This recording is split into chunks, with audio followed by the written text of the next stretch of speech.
সিঁদুর যেন দিগন্ত বিস্তৃত ঐশ্বর্য, যা আলোয় আলোয় ভরিয়ে তোলে গৃহস্থের আঙিনা।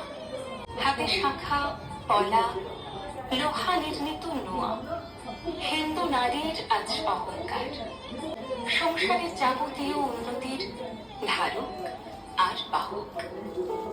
তাই নারী কখনো ভোলে না তাকে অঙ্গে অঙ্গে শোভিত করে।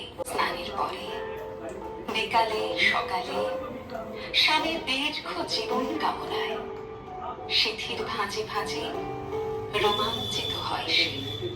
ইতিহাস কিন্তু অন্য কথা বলে। সভ্যতার প্রথম জীবনে আসে গোষ্ঠী। আজকের ব্যক্তি স্বাতন্ত্র্যের মতো চারিদিকে শুরু হয় গোষ্ঠী স্বাতন্ত্র্যের লড়াই। জলে দ্বন্দ্বের আগুন, এক গোষ্ঠীর যোদ্ধা অতর্কিতে ঝাঁপিয়ে পড়ে আরেক গোষ্ঠীর ঘুমন্ত মানুষের উপর।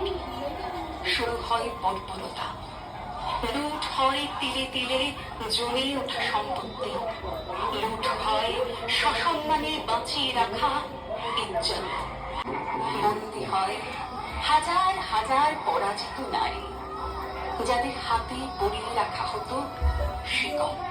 তার চিহ্ন এখন রয়ে গেছে হাতের নোয়ায়।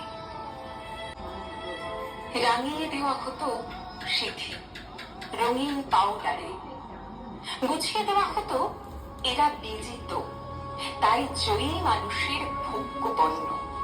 তার চিহ্ন আজও বইছে নারী লাল সিঁদুরে। এখনো পথ চলতে মানুষ সেভাবেই দেখে রাঙানো সিথি মানে সে কারোর দখলে। স্বামীর দীর্ঘ জীবন, সংসারের মঙ্গল সাধন, এসব মিছুকে ভুল ভুল বোঝানো।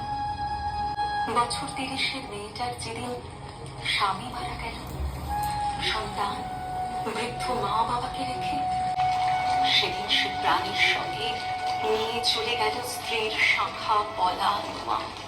চিতার আগুনে চলে গেল সব।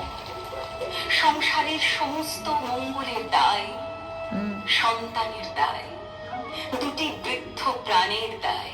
সেদিন থেকে বর্তায় শূন্য সিথির নারীর উপরে। সিঁদুর মঙ্গলময়, এই কথা কিন্তু আর কেউ বলে না সেদিন। স্বামীর নামে সিঁদুর, স্বামীর নামে শাখা, কিন্তু তোমার নামে স্বামীর কি আছে? তুমি কারোর দখলে, তার প্রমাণ বইছ তুমি সারা শরীর জুড়ে। তোমার স্বামী, তার প্রমাণ কি বইছে? কখনো ভাবুনি সে কথা, ভাবতে মানা, তাই ভাবুনি।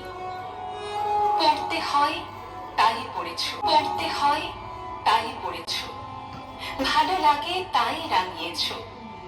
যেমন অধর রাঙাও কৃত্রিম রঙে, দীর্ঘদিনের লালিত বলে সযত্নে লালন করেছ সিথিতে, মানিয়ে নিয়েছ তাকে অন্যান্য অলংকারের মতোই। তাই সিঁদুর খেলা শুধুই খেলা, নিছকই সেলফি বোট।